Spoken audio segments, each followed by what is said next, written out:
Demos furniture, the ultimate Onam fest. ആഘോഷിക്കാം ഈ ഓണക്കാലം ഡിമോസിനൊപ്പം.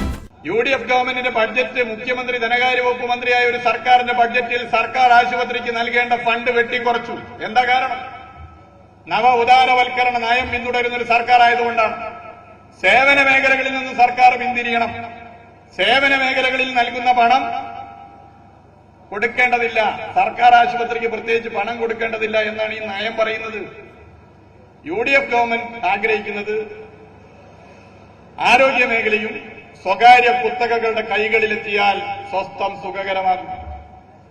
സാധാരണക്കാരന് ആശ്രയമായ സർക്കാർ ആശുപത്രികളിൽ ചെന്നാൽ അവിടെ മരുന്നും ചികിത്സയും ഇല്ലെങ്കിൽ സുഖമില്ലാതെ പോവുക. വാപ്പക്ക് സുഖമില്ല, അച്ഛന് സുഖമില്ല, അമ്മക്ക് സുഖമില്ല, പെങ്ങൾക്ക് കുട്ടിക്ക് സുഖമില്ലാതെ പോകുമ്പോൾ ആശുപത്രിയിൽ, സർക്കാർ ആശുപത്രിയിൽ സജ്ജീകരണമില്ലെങ്കിൽ തൊട്ടടുത്ത സ്വകാര്യ ആശുപത്രിയെ ആശ്രയിക്കണം. പലിശക്ക് പൈസ എടുത്തിട്ട് വേണം പോകണമെങ്കിൽ. ഈ ഒരു സ്ഥിതി കേരളത്തിൽ വന്നുകൊണ്ടിരിക്കുകയാണ്. UDFന്റെ സ്ഥാനാർത്ഥികൾ 140 സ്ഥാനാർത്ഥികളെ വിജയിപ്പിക്കാൻ വേണ്ടി ഏറ്റവും അധികം പണം UDFന് സംഭാവനയായി നൽകിയത് ഇന്ന് കേരളത്തിലെ സ്വകാര്യ ആശുപത്രികൾ വാങ്ങിക്കൂട്ടുന്ന കോർപ്പറേറ്റ് ശക്തികളാണ്.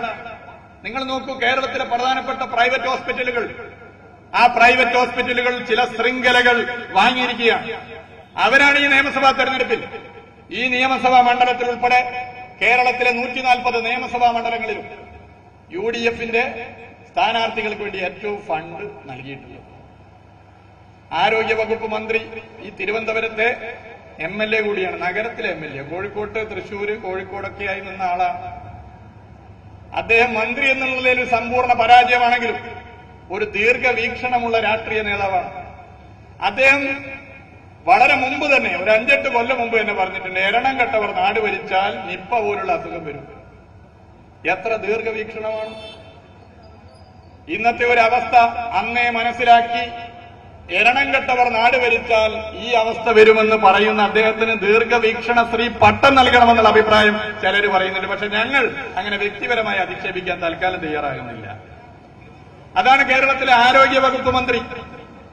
ആരോഗ്യ മേഖലയുടെ സ്ഥിതി അതാണ്. കേരളത്തിൽ ഇനി സർക്കാർ ആശുപത്രികൾ ഓരോന്നോരോന്നായി ഇല്ലാതായിക്കൊണ്ടിരിക്കുന്നു. കോൺഗ്രസ് ഭരിക്കുന്ന കർണാടകയിലുള്ളതുപോലെ, BJP ഭരിക്കുന്ന സംസ്ഥാനങ്ങളിലുള്ളതുപോലെ സർക്കാർ ആശുപത്രികളിൽ ഡോക്ടർമാരുണ്ടാകില്ല, മരുന്നുണ്ടാകില്ല, സജ്ജീകരണം ഉണ്ടാകില്ല. സർക്കാർ ആശുപത്രികളെ തകർക്കുന്ന നയം VD സതീശന്റെ നേതൃത്വത്തിലുള്ള ഈ ഗവൺമെന്റ് നടപ്പിലാക്കും. പ്രളയം വന്നില്ലേ, മാറ്റം നമ്മൾ അവിടെയും കണ്ടില്ലേ. ഏകോപനത്തിന്റെ പരിപൂർണ പരാജയം. പ്രളയത്തെ നിയന്ത്രിക്കുന്ന പ്രധാനപ്പെട്ട വകുപ്പായ റവന്യൂ വകുപ്പിന്റെ തലപ്പത്ത് ഒരു മന്ത്രി ഉണ്ടാകും, ഒരു സെക്രട്ടറി ഉണ്ടാകും. സെക്രട്ടറി ഒരു IAS ഉദ്യോഗസ്ഥനാണ്.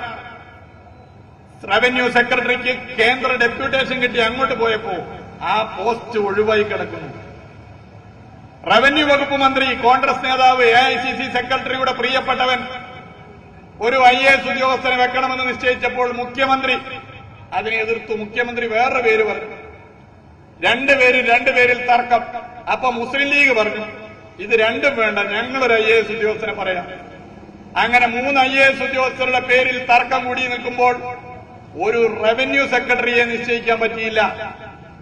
അങ്ങനെ 7 വകുപ്പിന്റെ ചുമതലയുള്ള ഒരു IAS ഉദ്യോഗസ്ഥനെ റവന്യൂ സെക്രട്ടറിയായി തൽക്കാലം നിയമിച്ചു. ഏകോപനം പരാജയപ്പെട്ടു. ക്യാമ്പുകളിൽ ചില ഉദ്യോഗസ്ഥർ മോശമായി ജനങ്ങളോട് പെരുമാറി. ഭക്ഷണം കിട്ടാത്ത പ്രശ്നം വന്നു. ഇന്ന് വരെ കാണാത്ത നിലയിലേക്കുള്ള പ്രശ്നങ്ങൾ ഇതിന്റെ ഭാഗമായി രൂപപ്പെട്ടു. അവിടെയും പ്രശ്നമാണ്. ഏതെങ്കിലും വിഷയത്തിൽ മന്ത്രിമാർക്ക് യോജിച്ച അഭിപ്രായമുണ്ടോ? യോജിച്ച അഭിപ്രായമില്ല. പെൻഷൻ, കേരളത്തിന്റെ മാതൃകയായ പെൻഷൻ, അതിപ്പോ ഏകദേശം നിർത്തലാക്കിയ മാതിരിയായി. സഹകരണ ബാങ്ക് ജീവനക്കാരോട് ഇനി വീട്ടിൽ പോയി കൊടുക്കണ്ട എന്ന് പറഞ്ഞ് ഏറെക്കുറെ അത് തീർത്തു. വീട്ടമ്മമാരുടെ പെൻഷൻ കേരളം കൈയടിച്ച് സ്വീകരിച്ചതാണ്, അതും മുടക്കി.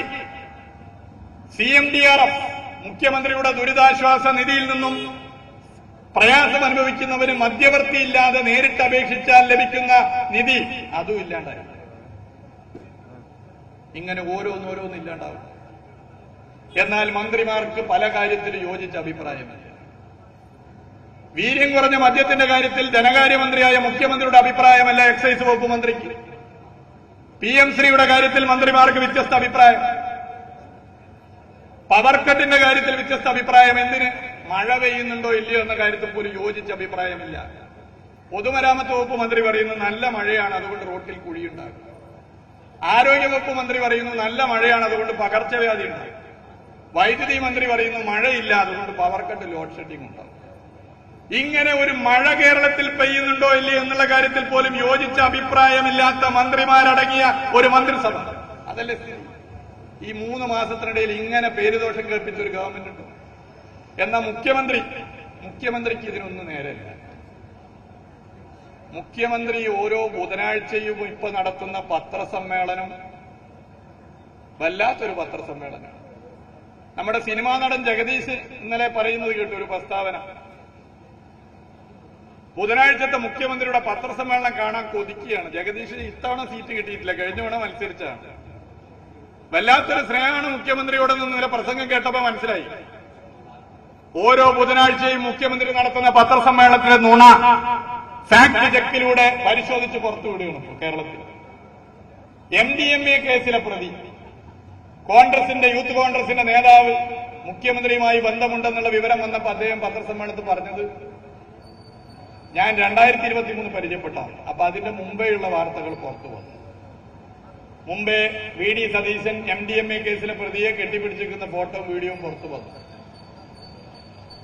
അപ്പൊ അതിന് മറുപടിയില്ല.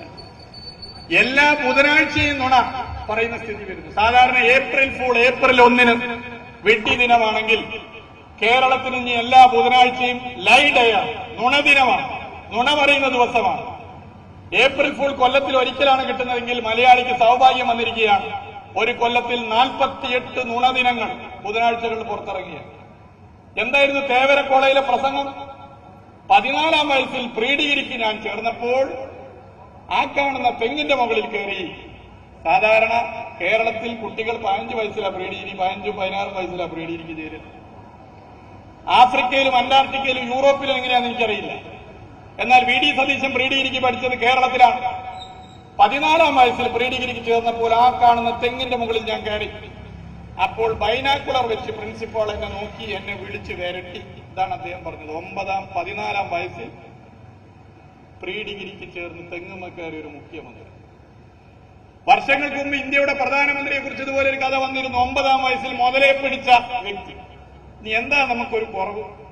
9ാം വയസ്സിൽ മുതലേ പിടിച്ച പ്രധാനമന്ത്രിയും 14ാം വയസ്സിൽ പ്രീ ഡിഗ്രിക്ക് ചേർന്ന് തെങ്ങുമ്മ കയറിയ ഒരു മുഖ്യമന്ത്രിയും ഇനി വിലക്കയറ്റമുണ്ടെങ്കിൽ എന്താ പ്രശ്നം?